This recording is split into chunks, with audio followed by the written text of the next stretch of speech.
ஆ. கஞ்சிப்பான இம்ரானை எதிர்க்க பொலிஸ்மா அதிபருக்கு துணிவில்லை அல்லது முடியாவிட்டால் சொல்லுங்கள், நான் வருகிறேன். கோதாவரி அது தொடப்ப கட்டையடு. இவன் வேற அப்பப்ப வந்து காமெடி பண்ணிக்கிட்டு என்னத்தான் சொல்ல. இல்ல சீலே ஐயா சொன்னது சரிதான் டேல்சன். இப்ப நீங்க ஏழாட்டி சொல்லுங்களேன், ஏழாட்டி அவருக்கு சொல்லலாம். ஏழுமா கஞ்சிப்பாணி இம்ரானா அவருக்கு ஏழுமா. சரி என்னப்ப போக. சஜித் வந்து பெரும்பாலும் அவரோட கரப்ஷன் கேஸ் இல்ல, இல்ல. அவருக்கு ஆமா எதிரான அந்த ஒரு கேஸ் இல்ல. ஒரு கேஸும் இல்ல, அவர் மீதான ஒரு அது விமர்சனம் குழந்தை முன்வைக்கல. பாவம். ரணிலோ மகிந்த ராஜபக்சேயோ அனுரகுமார் சனாக்கையோ ஜனாதிபதியா இருந்தாலும் கூட இது கீழே பாருங்க, இந்த அரசு அதிகாரிகள் இவ்வளவு விளையாண்டு இருக்காங்க. இந்த மாதிரி விஷயங்கள் மூலம் தான் வெளியே வருது. முதலாவது இவங்களுக்கு ஒவ்வொரு மாவட்டத்திலேயும் நாடாளுமன்ற உறுப்பினர் இருக்கு. ம். அந்த நாடாளுமன்ற உறுப்பினர்கள் எத்தனை அரசு அலுவலகங்களுக்கு கண்காணிப்பு விஜயம் போறாங்க. அதுதானே கண்காணிப்பு விஜயம் என்ன நடக்குது, எது நடக்குது. இப்ப பார்லிமெண்ட் வந்து 2 வீக் தான் நடக்குது, மிச்ச 2 வீக்கும் என்ன செய்யறாங்க? இந்த நாடாவற்ற மாலை போடுறதை தவிர அரச நாடாளுமன்ற உறுப்பினர்கள் இந்த கண்காணிப்பு விஜயம் மேற்கொள்ளலாமே. இவங்க அந்த காவடி என்றதை வந்து ஒரு செலிப்ரேஷன் மாதிரி இது டான்ஸ் ஆடுற ஆத்தல். மாடல் எல்லாம் பார்த்தேன். ஒரு ஆத்தல். இப்ப நம்ம கொழும்பு தமிழ்ல லோக்கல்ல சொன்னா இது ஒரு ஆத்தலுக்கு இது வந்து ஆடுற ஆட்டம். அந்த ஆத்தல் ஆட்டம் தான் இது. வேற ஒண்ணும் இல்ல. காவடிங்கிறது ஒரு அழகான விஷயம்னா நம்ம பார்த்த காவடி காவடி என்றது அவ்வளவு ஒரு புனிதமானது. அது இந்துக்களை காவடி இல்ல, இது காவாலி. அவ்வளவு வந்ததில்ல. நீங்க நீங்க சொன்னது புறம் பார்த்த டிசைன்களா கால ஒன்றுக்கு பிடித்த எல்லாம். முன்னாள் அமைச்சர் ராஜிதவிற்கு எதிராக லஞ்ச ஊழல் ஆணைக்குழு மேல் நீதிமன்றத்தில் குற்றப்பத்திரிகை தாக்கல் செய்தது. அடுத்து ஐயா தான். இது அரசியல் பழிவாங்க. நான் வன்மையா கண்டிக்கிறேன். அரசியல் பழிவாங்கலுக்கு இருக்கிறா அப்படித்தான் சொல்லுவோம்.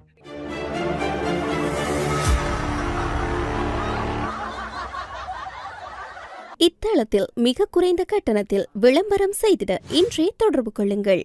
ஸ்ரீ காளிமாதா ஜோதிடம். உலக புகழ்பெற்ற ஜோதிடர் பண்டித் மகாராஜா. காதல், கல்யாணம், உத்தியோகம், வியாபாரம், கல்வி, குழந்தை பாக்கியம் மற்றும் மந்திர சூனிய பிரச்சனைகளுக்கு நிரந்தர தீர்வு. ஹலோ அண்ணா, வணக்கம்.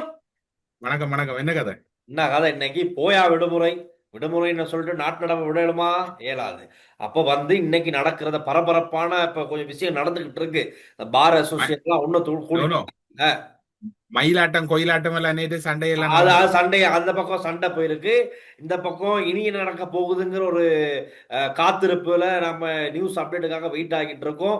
என்னென்ன சொன்ன இந்த பார் அசோசியேஷன் சட்டத்தரணிகள்லாம் இன்னைக்கு ஒன்று சேர்ந்து ஒரு அவசர மீட்டிங்.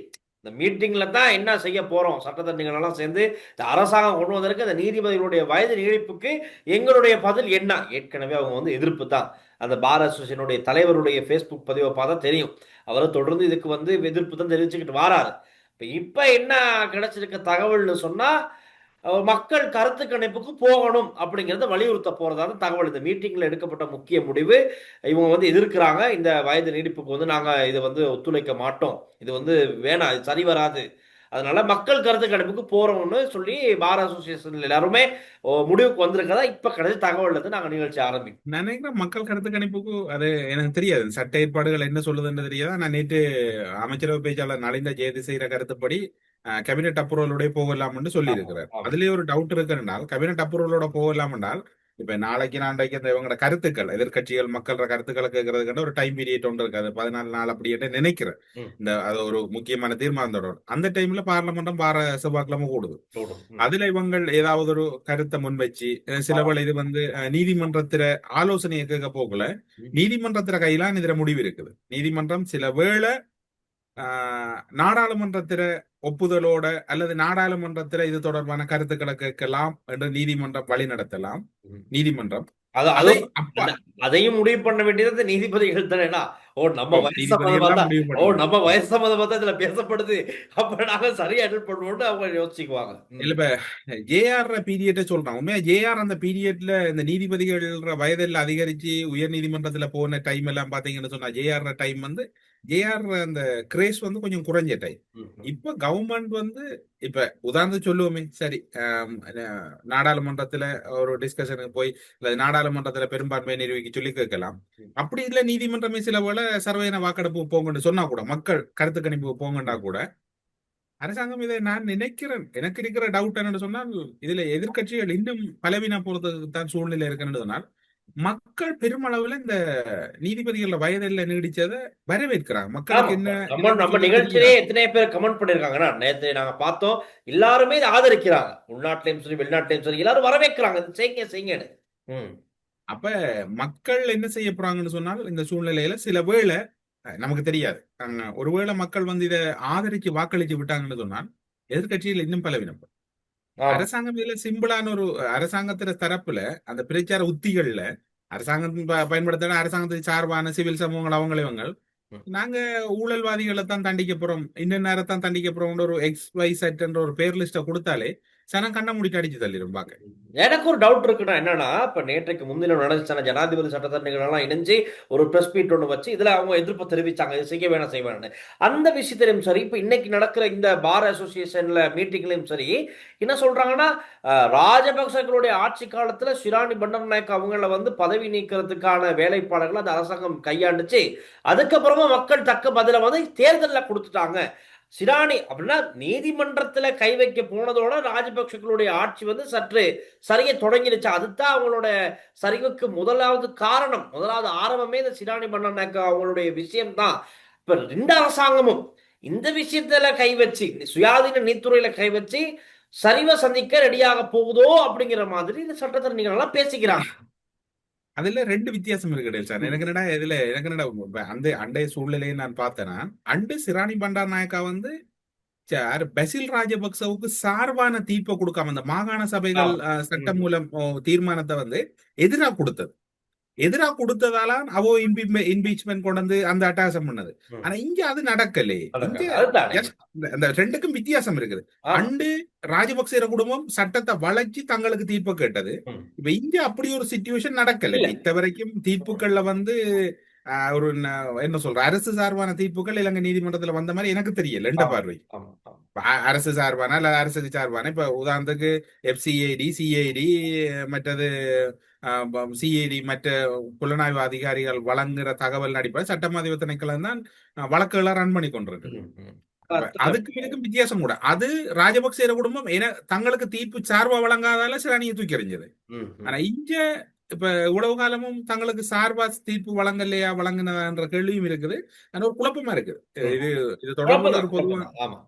ஆனா இதுல நேற்று நாங்க அமைச்சர் நலிந்தா திசையும் அரசியல் நாணயக்கார் அவர்கள் ரெண்டு பேருமே நல்லா தெளிவாவே சொல்லிட்டாங்க.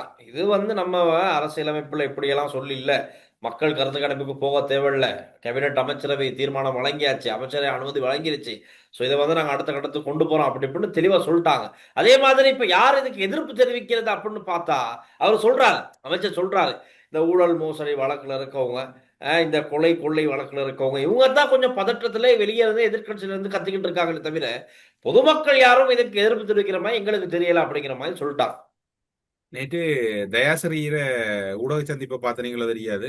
2029ஆம் ஆண்டுல ஜனாதிபதியாக வரக்கூடியவர்களை இலக்கு வச்சுதான் இவர்கள் இந்த நீதிபதிகளோட வயதை கூட்டணுன்னு அவர் சொன்ன உடனே எனக்கு கவலையா இருந்தது. இவர் சஜித்தை சொல்றாரா அல்லது நாமள சொல்றாரா? ரெண்டு பேரும் தான் இப்ப இருக்கிறாரு. சொல்றாரா? ஆனா இப்ப எனக்கு இதுல என்னன்னா இப்ப சஜித் வந்து பெரும்பாலும் அவரோட கரப்ஷன் இல்ல, அவருக்கு எதிரான ஒரு கேஸும் இல்ல, அவர் மீதான ஒரு விமர்சனம். அப்படின்னா இவர் ஆர சொல்ற இப்ப இவர் ஆறு தயாசிரி வந்து இப்ப ஆறு ஆதரிக்க போற அதுல நேற்று ஊடகவியலாளர் சந்திப்புல ஜிஎல்பி குழம்பிட்டாருன்னு அவர் 18வது திருத்த சட்டம் வரக்குள்ள நீங்க எங்க கோமாவிலியா இருந்த நீங்க ஒரு ஊடகவியலாளருக்கு இப்ப அது இப்ப மாறி கேட்டவர் தயாசிரி அப்ப 18வது 19 ஆதரிச்சவர் உங்களுக்கு பக்கத்துல இருக்கிறார் பேராசிரியர் ஜிஎல்பி ஊடகவியலாளர் சந்திப்பு. அந்த ஊடகம் நடத்தினாலும் ஏதாச்சும் குழப்பம் தான் வருது. ஏன்னா எந்த நாளும் அந்த மீட்டிங் வைக்கும் போதெல்லாம் ஏதாச்சும் பிரச்சனை நடத்த முடியுது அந்த பிரஸ் மீட். நீதிபதிகள் வயதில சம்பந்தமா நாங்க ஊடகங்கள்ல வந்து விமர்சிக்கிறத வந்து அதிக அளவுல செய்யலா இருக்குன்னா இன்னும் நிலப்பாடுன்றது எங்களுக்கு இதுல தெரியாது. சட்டத்துறை இதுக்கு உண்மையில இன்னொரு வேண்டுகோள் என்ன சொன்னால் இதுல உயர் நீதிமன்றம் ஒரு கைட்லைன்ஸ் ஒன்றை வெளியிடணும், இதுக்கு வழி நடத்தல் வெளியிடணும். இது தொடர்புல இதுல வந்து எல்லாருக்கும் ஒரு குழப்பமா இருக்குது. அதாவது சட்டமதிய திணைக்களம் ஒரு முறையான ஒரு ஊடக சந்திப்பா விளக்கத்தை தெரிவிக்கும். அப்பதான் மக்களுக்கு கூட இதுல இருக்க விஷயம் நன்மை என்ன தீமை என்ன நல்லதா கெட்டதாங்க. இந்த அரசாங்கம் எப்படி இருக்கும்னு சொன்னாடேல் சார், போராட்டம் செய்தாலும் கண்டுகொள்ளாது, நீங்க என்ன செய்யலாம் ஏன்னா எல்லாத்தையும் பார்த்து கிட்டத்தட்ட 75 வயசு அதுக்குள்ளாலே வந்தது தானே. ம். ஒரு பெரிய நெருக்கடியா தான் இருக்க போகுது. அதுதான். ஆனா அரசாங்கத்துல இன்னொரு குற்றச்சாட்டு இருக்கு சார். எது எது? உலகத்தையும் செய்து போட்டு வழக்க தாமதப்படுத்தி கொண்டு இப்ப அதான் நேற்று எனக்கு ஒரு அன்பர் சொன்னார். தான் மட்டக்களப்புல இருந்து மட்டக்களப்பு மாவட்டத்தில் இருக்கக்கூடிய முன்னாள் சுதந்திர கட்சியில அமைப்பாளரும் இப்ப இருக்கிற நாடாளுமன்ற உறுப்பினருக்கும் எதிராக ஒரு வழக்கு தாக்கல் செய்தவரா குற்றத்தடுப்பு புலனாய்வு பிரிவில். அவருக்கு எதிரான தாக்கல் செய்யப்பட்ட வழக்கு இன்னும் எடுக்கலையா. அவர் சொல்லியிருக்கிறாரா நான் ஜனாதிபதியை சந்திச்சு கழிச்சுட்டு இவங்க எல்லாம் போய் அங்க கொண்டு போகாதுன்னு. இதுகள்ல என்பிபி கொஞ்சம் கவனமா இருக்கும். கவனமா இருக்கணும். அந்த மாதிரி என்பிபி விஷயத்துல அனுரவை சந்திச்சு கதைச்சா கேஸ் எடுக்க மாட்டேன், அல்லது கர்ஷ நாணயக்கார சந்திச்சு கதைச்சா கேஸ் எடுக்க அது மாட்டேன், சரி வராது. அல்லது இப்படியான இந்த நிலப்பாடுகள். அப்ப இப்ப அந்த அன்பர் கேள்வி என்ன? அப்ப தான் கொடுத்த முறைப்பாட்டுக்கு என்ன பதில்? என்ன பதில்? அதுதானே. அப்ப நீங்க என்ன இப்ப நீதித்துறைய அப்படி என்ன உண்மையில நீங்க நீதித்துறையை வளைக்க முற்படுறீங்கன்னா அர்த்தம். ம். இதுகள் இல்ல அப்படி கணக்க முறைப்பாடுகள் கிடக்குது. இந்த இல்லாம முறைப்பாட்டுக்கு என்ன பதில் அவர் கேட்கிறார். இப்ப இந்த முறைப்பாட்டுக்கு என்ன பதில்? நீங்க 65 நான் 65க்கு எதிராகவே நிக்கிறேன். ஆனா எந்த முறைப்பாடு இல்ல, தனக்கு எதிராக விசாரணை நடக்குது. அவ பாரு. ஆனா என்ன இருந்தாலும் நேற்று அன்றகுமார் சனாக ஜனாதிபதி கொஞ்ச நாளா வெளியில பார்க்கல. நேற்றைய தினம் ஒரு கூட்டத்துல பார்க்கக்கூடியதா இருந்துச்சு. பார்த்துக்குங்க, இந்த அரசு அதிகாரிகள் நீங்க கூட அந்த வீடியோ போட்டிருந்தீங்க. அரசு அதிகாரிகள் என்னமா தில்லுமுள்ளு வேலைகள் பார்த்துருக்காங்க. இப்ப பிரசிடென்ட்டையே ஜனாதிபதியையே அப்படி கோல்மால் பண்ணி ஏமாத்துறதுக்கு ட்ரை பண்ணும்போது ஜனாதிபதி අන්ඩ්‍රකුමාර සනායක அதை කண்டுபிடிச்சிட்டாரு. ඔගොල්ලෝ ඩිසයින් කරේ කොහොමද? ඩිසයින් කරේ පාලමේ පියර්ස් පාවිච්චි කරලා අපිට පයිප් ජල නල ගෙනියන්න 300 එතකොට RD එකත් එක්ක කතා කරගත්තේ නැද්ද? කාඩ් එකත් එක්ක කතා කරගත්තා ඩිසයින්ස් චේන්ජ් කරමින් උත්සාහ කරා හැම යන්න. නමුත් පාලමේ මම හිතන්නේ ස්ථායීතාවයට ඒක බලපෑමක් වෙයි කියලා. ඩිසයින් කරන වෙලාවේදී ඔබතුමාලා ගාව තිබුණා නම් පාලමින් තමයි අපි මේක යන්නේ කියලා. ඒ වෙලාවේදී එහෙම ප්‍රශ්නයක් ආවේ නැද්ද? RD නැත්නම් ඔයගොල්ලෝ RD එකට කියන්නේ නැතුව ඕගොල්ලෝ මේ පාලමින් තමයි මේ බටලයින් එක එලන්න කියලා ඕගොල්ලෝ ඩිසයින් කරලා ටැංකි ටික හැදුවට පස්සේ කල්පනා කරනවා දැන් බටලයින් එක යන්න ඕන පාලම උඩින් RD එකේනෝ ඒක තරම් ස්ථාවර භාවයක් නැහැ කියලා. එහෙම දුන්නේ. මම හිතන්නේ මේ වගේ තත්ත්වයක් තමයි කියන්නේ නල මාර්ගයේ ට්‍රාන්ස්මිෂන් එක එලීම් කටයුතු කරා බොහෝ කාලයකට කලින් තමයි මේක එලීම් කටයුතු කරලා තිබෙන එලීම් කටයුතු කියන්න එපා ඕවා. ඇත්ත ප්‍රශ්නයක් නෙවෙයි. ඔතන තමයි ප්‍රශ්නේ මතුවෙන්නේ. සයිකී පස්සේ වෝටර් බෝඩ් එකෙන් අපිට ඇවිල්ලා කියන්නේ ඩිසයින් එකට ඉදිරිපත් කරලා තියෙනවා පාර්ලිමෙන් එළියේ යන්න. ඒක දැන් ඩිසයින් එකට යොමු කරලා තියෙන්නේ. තව මේ සතිය ඇතුළත ඒකේ මොකද්ද ඔබතුමිලා යෝජනා කරන්නේ එතකොට? වෝටර් බෝඩ් එකෙන් අපිට දීලා තියෙනවා මේ ජනාධිපතිතුමනි පාර්ලිමෙන් එළියෙන් ලයින් එක යන්න. අපි වෙනම පියර්ස් ගහලා පාලමක් හදාගෙන වෙනම එතකොට ඔයගොල්ලෝ ඇස්ටිමේට් කරේ කොහොමද? ඒකටත් එක්කද? ඒකටත් එක්ක තමයි ඇස්ටිමේට් කළේ. නෑ නෑ ඇස්ටිමේට් කරේ මේකෙන් යන්නේ. කලින් ව්‍යාපෘතියකින් තමයි ඒක සකස් වෙලා තියෙන්නේ. නමුත් මේ මෑත කාලේ අපි දැන් වෙනම ඇස්ටිමේට් සකස් කරා වෙනම පාලමක් හදලා ඔයගොල්ලෝ හිතන්නකෝ. நீங்க இப்ப இந்த டேங்கை கட்டிட்டு ஒண்ணுமே செய்யல, அதுக்கு மேலால பைப் போகலாது, பைப்பு கீழால போகலாதுன்னு இப்ப நீங்க யோசிச்சுக்கிட்டு இருக்கீங்க. கட்டி முடிச்சு எல்லாம் செஞ்சு முடிக்க 2031 ஆகுமா? அப்போ வந்து நீங்க கேட்பீங்க திரும்ப அந்த டேங்கை கட்டணும், மறுசீரமைக்கணும், காசு தாங்கன்னு கேட்பீங்க. என்ன அநியாயங்கள் நடந்திருக்கு பாருங்க. ஆனா அரசு அதிகாரிகள் தானே ஒரு பல பிரச்சனைக்கு நான் சொல்றேன். ரணிலோ மகிந்த ராஜபக்சேயோ அனுரகுமார சனாயக்கையோ ஜனாதிபதியா இருந்தாலும் கூட இது கீழே பாருங்க, இந்த அரசு அதிகாரிகள் இவ்வளவு விளையாண்டு இருக்காங்க. இந்த மாதிரி விஷயங்கள் மூலமா தான் வெளியே வருது.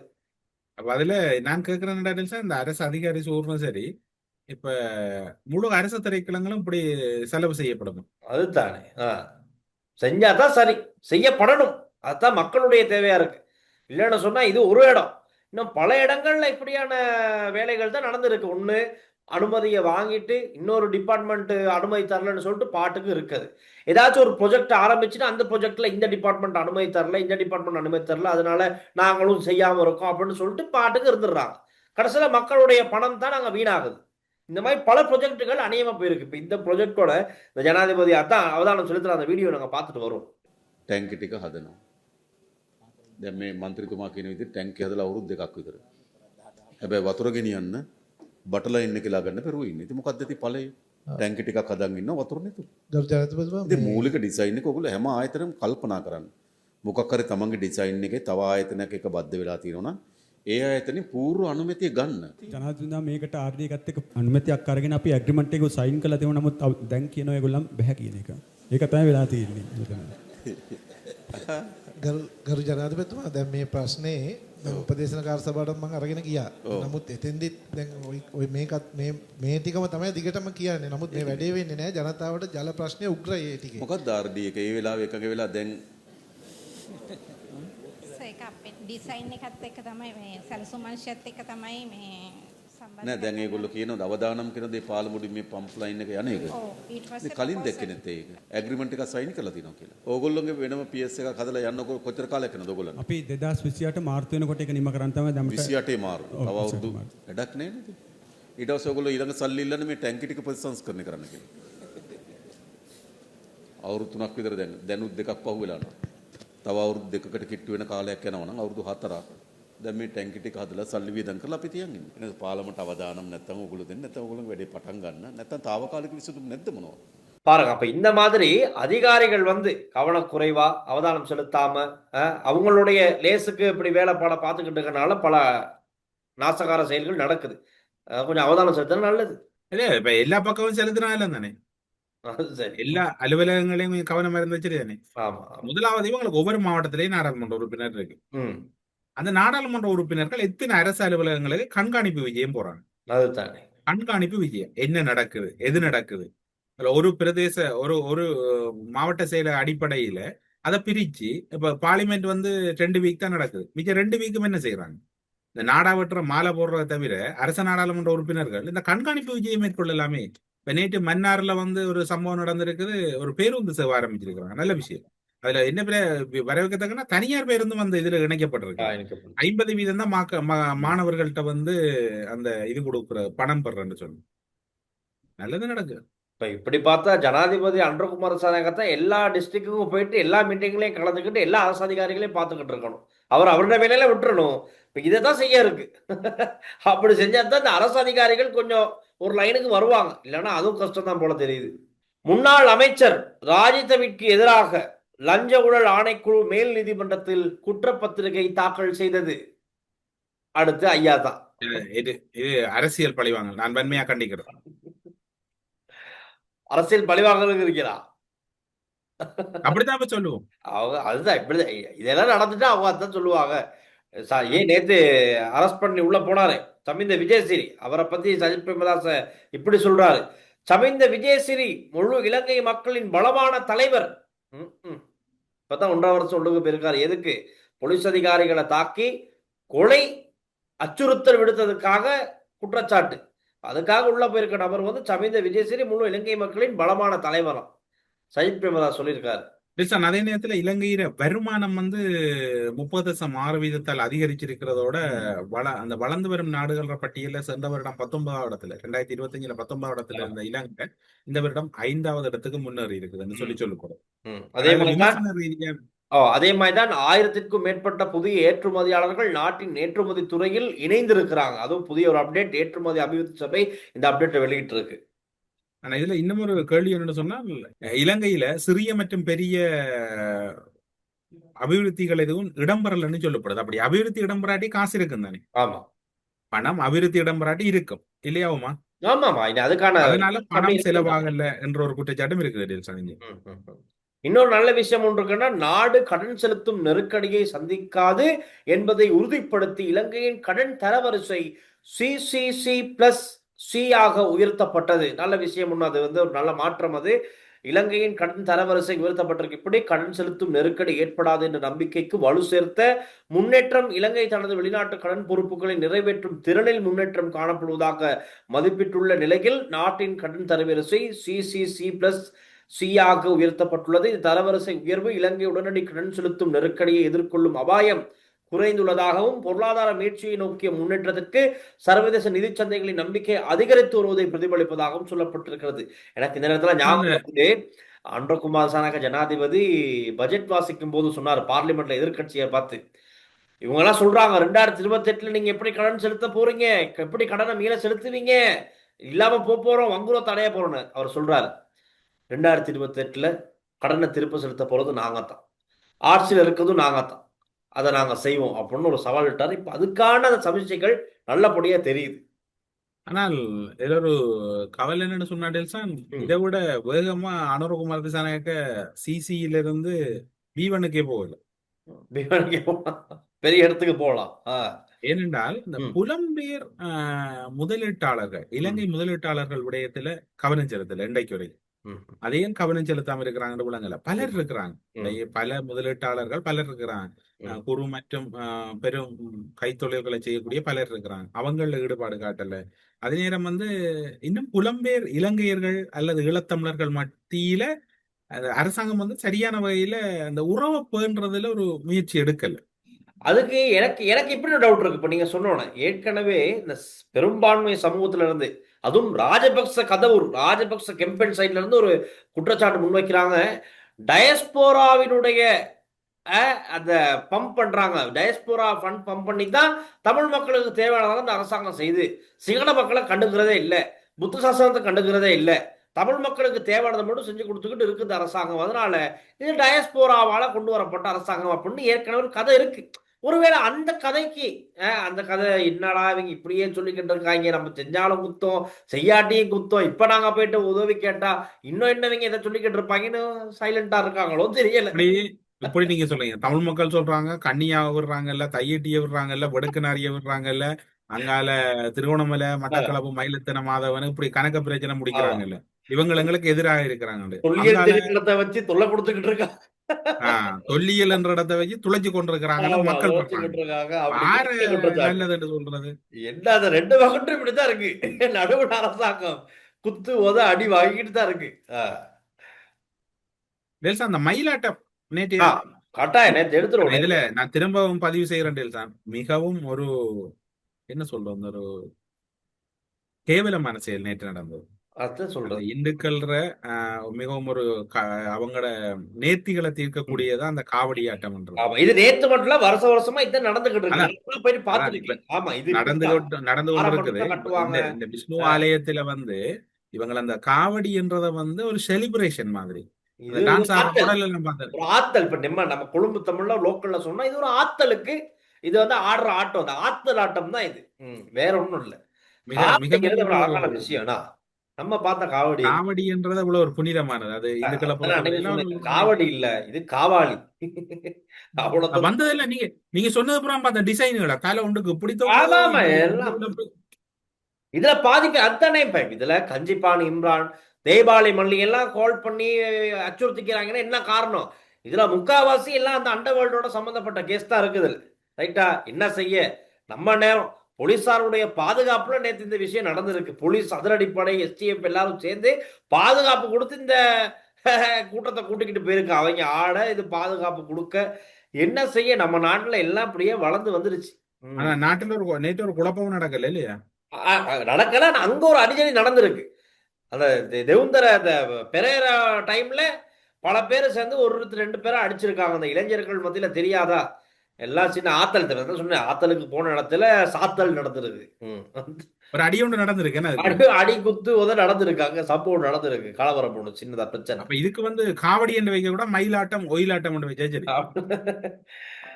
நேற்று இன்னொரு விடயம் பார்க்கக்கூடிய இருந்த டீல்ஸ், நான் அனுரவுக்கு ஓட்டு போடலையே ஒரு ஆள் சொல்றார். ஆனால் 5 வருட ஆட்சி செய்து வரும் இவர்களுக்கு இடம் கொடுக்க வேண்டும், புரட்டுவதற்கு அரசாங்கம் ஒன்றும் கல் இல்லை. அதாவது இவர் அனுரவுக்கு போட் போடலையாம் ஒரு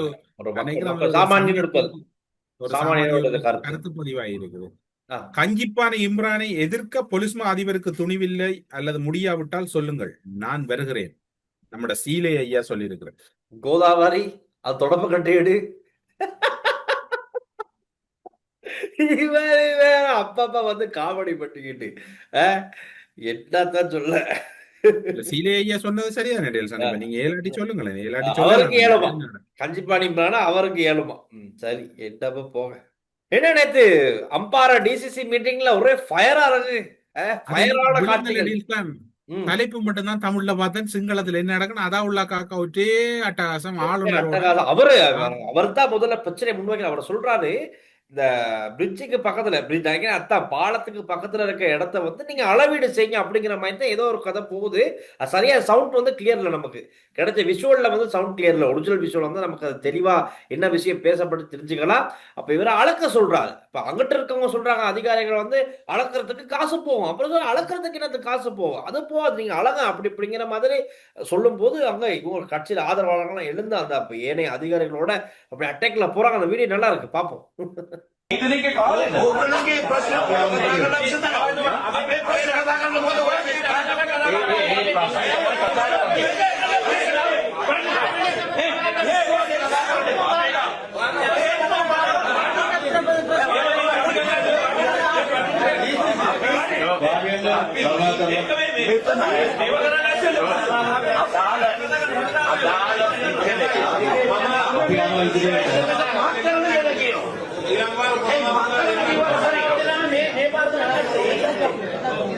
චන්ඩිගම් වල ලෑස්ති වෙන්න එපා, කෑ ගහන්න එපා, මේක සභාවක් විදියට ගෙනියන්න ලෑස්ති වෙන්න.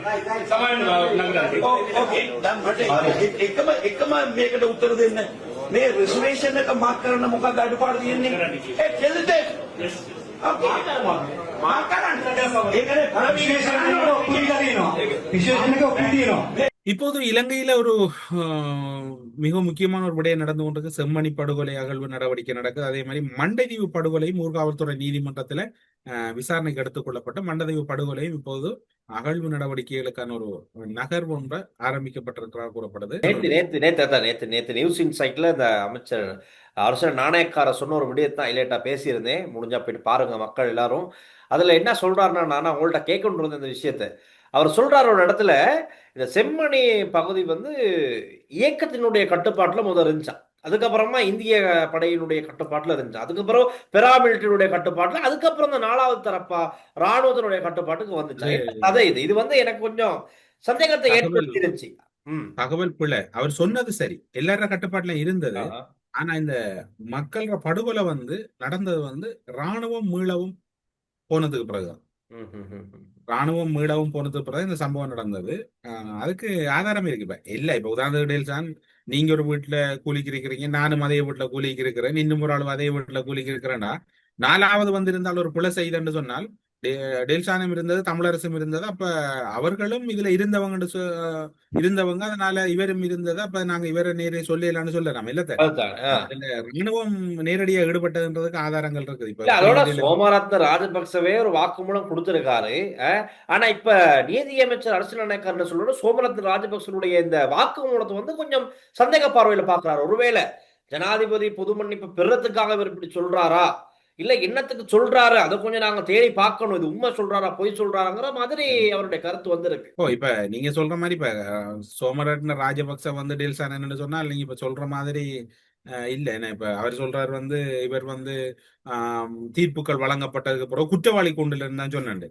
அதுல 2 சூழ்நிலை இருக்கு தானே. இப்ப உண்மையில இப்படியான விஷயங்களோட தொடர்பான ஆக்களை எல்லாம் அன்றைக்கு வந்து ஜனாதிபதி பொது மன்னிப்பு கொடுத்து விட்டது. ஏன் சோமரத்ன ராஜபக்சே பொது மன்னிப்பு கொடுத்து விடல்ன்றதை நீங்க பார்க்கணும். ராணுவத்துக்கு எதிராக சாட்சி சொன்னதெல்லாம் அவர் பொது மன்னிப்பை கூட சந்திரிகா பண்டாரநாயகா தடுத்து வச்சது. தண்ட ஆட்சிக்கு எதிராக சந்திரிகா வந்து நீல கண்ணீர் வடிக்கலாம், அல்லது அழுது புலம்பெல்லாம், பொல்லுல தெரியலாம், எல்லாம் செய்யலாம். ஆனா சந்திரிகாட காலத்துல தான் இது நடந்தது. இப்ப சந்திரிகா கோபம் என்ன, தண்ட ராணுவத்தை பிள்ளையா சொல்லிட்டான், தண்ட மாமாவை பிள்ளையா சொல்லிட்டான், ரத்துவத்தை. அதான் சோமரத்ன ராஜபக்ச குற்றவாளி கூண்டுல சொன்னாரு, அங்க 2 சொன்னாரான்றது முக்கியம் இல்லை. ஒருதன் தண்ட பாதுகாப்பு உறுதிப்படுத்தும் வரை சிலதை சொல்ல மாட்டான். இப்ப இருக்கிற கவர்மெண்ட் சில அவர் பாதுகாப்பு உணரல். இந்த நீதித்துறை சம்பந்தமா வரக்குள்ள எனக்கு ஒரு ஞாபகம் வந்தது. பாரத லட்சர பிரேமச்சந்திரவும் இவர் என்ன பேர் அடுத்தவர் துமிந்த செல்வாக்கு வந்து துப்பாக்கி சூட்ல துமிந்த செல்வாக்கு கோட்டாபாய பொது மன்னிப்பு கொடுத்த ஞாபகம் இருக்கு. அப்புறம் பொது மன்னிப்பு மட்டுமா, அவங்க அரசாங்கத்துல வீடமைப்பு திட்டத்துல ஒரு முக்கிய பதவி வேற. அப்ப ஜிஎல்பிடிஎஸ் மிஸ்டர் ஜிஎல்பிடிஎஸ் வாங்க லைனுக்கு வாங்க. இது என்ன மாதிரி ஜிஎல்பிடிஎஸ்? அப்ப இதுல தயாசிரி ஒப்போசிஷன்ல இருந்தீங்க. தயாசிரி இப்ப கிட்டத்தட்ட சொல்ல போனா தயாசிரி வந்து எல்லா இடமும் பாஞ்சது. தயாசிரியோட கண்டிதான் வண்டி தான், அதுவும் யாரு வச்சிருக்கா அந்த வண்டியை, அந்த மாதிரி கதை தான். இப்ப இவர் லைன்ல வாங்க ஜிஎல், ம். இதுக்கு என்ன உங்களோட கருத்து? ஆனா அன்றைக்கும் சட்டத்தரணி சங்கம் அதுக்கு எதிர்ப்பு தெரிவிச்சு. சட்டத்தரணி சங்கத்து இதுல நாங்க குறை சொல்ல இல்லாது, உண்மையில சொல்ல போனால் ஜிஎல்பிடிஸ் இலங்கையில நீதித்துறை சம்பந்தமா காய்க்கிறதுக்கு ஒரு ஒரு சொட்டு லாயக்கம் இல்லாத, தகுதியே இல்லாத. தகுதி இல்லை. ஆனா என்ன பரிதாபம்னா இலங்கையில சட்டக்கல்லூரியில கற்கனர் இளவர புத்தகம் இருக்கு. ம், ம். இதான் சட்டத்துறைக்கான கேவலம்.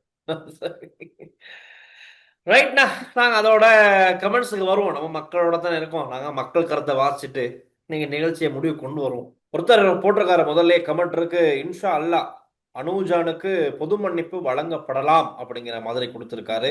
ஒரு இஸ்லாமிய அதைத்தான் நீங்களும் வந்த முஸ்லீம் சகோதரருக்கும் நன்றி. அதைத்தான் எல்லோரும் எதிர்பார்க்கிறாங்க. இந்த டைம்ல வந்து ஒரு தவறு நடந்துட்டு தவறுக்கு மீண்டும் பழிக்கு பழி என்ற அந்த மனநிலையிலிருந்து மீண்டு அந்த இளைஞனுக்கான அவரும் அந்த தவறை உணர்ந்துட்டார், மன்னிப்பு கேட்டார். ஆமா, எல்லாருமா சேர்ந்து முயற்சி செய்யறதா நல்லது. என்றால் அவர் உண்மையில் ஒரு திருமண வாழ்க்கையில் இணைஞ்சு கொள்ள இருந்ததா கூறப்படுது. மற்றது அவர் குடும்பம் மிகவும் ஒரு வறுமையான குடும்பம். உணர்வுகள் மற்றது கோபங்கள் என்றது வந்து ஒரு நிமிடத்துல கடந்து போயிடும். ஆனா அந்த கோபங்களை நாங்கள் கவனமா பாதுகாக்கணும் என்றதும் எங்களுக்கு இந்த சூழ்நிலையில கற்றுத் தந்திருக்கக்கூடிய ஒரு முக்கியமான கற்பித்தலா இருக்கு. இன்றைக்கு அனூஜனுக்கு நடந்த மாதிரி நாளை சுமந்திரன் ஐயாவால் கிழக்கு மாகாண தமிழ் மக்களுக்கு 5 வருட சிறை தீவிரவாதத்தால் வந்துவிடும் என்ற பயம் இப்போது வந்திருக்கிறது. அது ஒருத்தர் கமெண்ட். இதை நீங்க அடிப்படையா வச்சு சொல்றீங்கன்னு தெரியாது. நீங்க அது உங்களோட கருத்து. ஆனா சுமந்திரனை நீங்க நீங்க சொல்ற சரி, அவருக்கு கிழக்கும் தெரியாது வடக்கும் தெரியாது, அது தெரியாது. ஆனா அது உங்களோட கருத்து, நாங்க இதுக்கு மேல அதிகமா ஒண்ணு சொல்லலாம். எங்க தமிழ் எம்பிமார் அந்த அனோஜன் விடயத்தில் ஒரு அறிக்கை மற்றும் ஆறுதல் சொல்லவில்லை, புரிந்து கொள்ள வேண்டும் மக்கள். இதுல நான் நினைக்கிறேன் டெல்சான் அம்பாறை மாவட்ட நாடாளுமன்ற உறுப்பினர் கோடீஸ்வரன் நாடாளுமன்றத்தில் உரையாற்றினவர். 7 மணி அந்த உரையை நான் இதுல இந்த பகுதியில அட் பண்றேன். அவர் ஒரு காட்டமான ஒரு உரையை ஒன்று ஆற்றினவர். இது செய்யணும் மட்டும் மற்ற வெளிவார அமைச்சர் எல்லாம் சந்திச்சு கதைச்ச.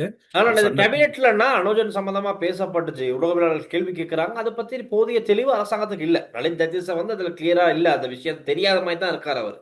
இனி தேடி பாக்குறேன், நான் விசாரிக்கிறேன், அந்த மாதிரி தான் சொல்லியிருக்காரு. இதுல அருண் கேமிச்சந்திராட்டா தான் கேட்கணும். இப்ப அவரு நலிந்த சொல்றது சரி, நீங்க ஒரு தமிழ் பிரதி அமைச்சரா வெளிவார பிரதி அமைச்சரா இருக்கிறீங்க, உங்களுக்கு ஒரு அப்டேட்டும் இல்லை, உங்களை யாரும் கண்டா கதைக்கல, உங்களை போன் எடுத்தா கதைக்கல, நீங்க கிட்டத்தட்ட அனுரவை விட வேகமா இருக்கிறீங்க. இப்ப இந்த போக்குகள் வந்து இவங்களுக்கு ஆரோக்கியமா இருக்கும் இல்ல டெல்சன். இதுல உண்மையா சொல்ல போனால் அமைச்சர் சந்திரசேகரன் ஆரும் தொடர்பு கொள்ளல, ஆனா அருண் கேமிச்சந்திராவை தொடர்பு கொள்ளல. நாடாளுமன்ற உறுப்பினர் பலரே சொல்லுவாங்க போன் அடிச்சு ஆன்சர் பண்ண மாட்டாரு. அதான் இப்ப வெளியில இருக்க பல பேரும் சொல்ற கதைத்தான்.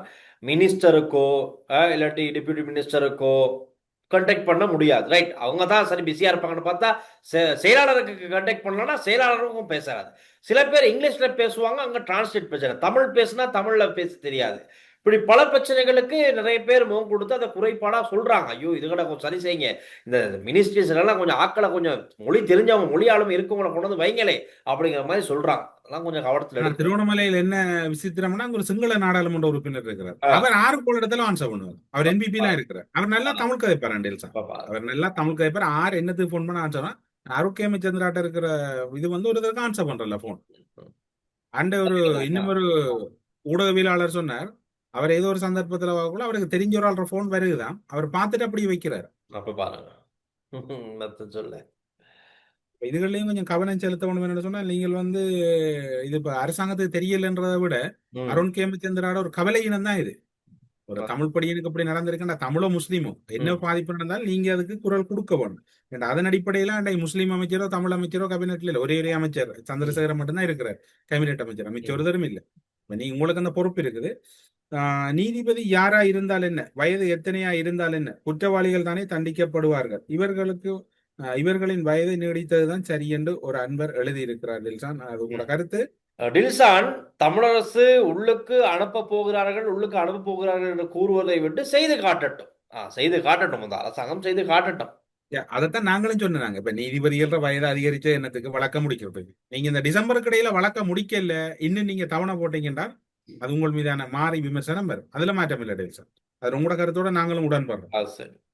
வணக்கம் அண்ணா. வணக்கம் டெல்சான். வணக்கம். நானும் ஒவ்வொரு நாளும் கமெண்ட்ஸ் போடுவேன், நீங்க வாசிக்கிறதே இல்லை. ஐயோ அப்படி இல்ல, இந்த அவங்களோட வாசிக்கப்பட்டது எங்களுக்கு ஒரு குறிப்பிட்ட நேரத்துக்குள்ள கருத்தும் பதிவு செய்யணும், இதுவும் சொல்லணும்ன்றதால சிலர் அப்படி இருந்தால் நாங்களும் உங்க வீட்டு பிள்ளைகள் உங்க அண்ணன்மார் தம்பிமார் நீங்களும் ஏற்றுக்கொள்ளுங்க. கிழக்கு மாகாணத்தில் குரங்கின் தொல்லை தான் கிழக்கு மாகாணத்திலே குரங்கின் தொல்லை. நேற்று நாங்கள் வட மாகாணம் தொடர்பாக காய்ச்சிருந்தாங்க. டெல்சான் முடிந்தால் நாளை அல்லது நாளை மறுதினம் அந்த வீடியோ கட்ட ஒரு கால் இந்த குறித்த அமைச்சுக்கு ஏதாவது ஒரு மின்னஞ்சல் அனுப்புறதுக்கு முயற்சி செய்யுங்கன்னா மக்கள் சைட்ல இருந்து ஒரு பெரிய புகாரா இருக்கு. வடக்கு கிழக்குல குரங்கு தொல்கை விவசாயம் செய்ய பெரிதும் பாதிச்சு கொள்ளும். உங்கள் உறவும் அனுராவுக்கு செம்படித்தால் அனுரா தமிழ் நிலத்தை ஆக்கிரமிப்பு தீர்மானம் கொண்டு வந்தாலும் அதற்கும் ஆதரவு பதிவு தான் வரும். நினைக்கிறேன் இதுக்கு போது நம்ம நிறைய நிகழ்ச்சிகள் அவர் பார்த்திருக்க வாய்ப்பு இல்லை, பார்த்திருக்க மாட்டார் போல நினைக்கிறேன். அதனால தான் அவர் பேசுறாரு அப்படி. நீங்க எல்லா நிகழ்ச்சியும் ஒரு நிகழ்ச்சி மாதிரி நினைக்கிறீங்க. செய்திகளுக்கு அப்பால போய் பாருங்க, இன்சைட்ட போய் பாருங்க, அங்க ஊடறுப்ப போய் பாருங்க. பிழைகள் சுட்டி காட்டப்படுது. ஒரு இந்த நிகழ்ச்சி மக்களோட மக்களா இருக்கிறது. ஒரு என்டர்டைன்மெண்ட் அண்ட் பொலிட்டிக்ஸ், அதாவது கருத்துக்களையும் ஒரு சுவாரஸ்யமா சொல்லி மக்களோடு ஒன்றடித்து நினைக்கிறது. எல்லா இடத்திலையும் ஒரே முகபாவனை.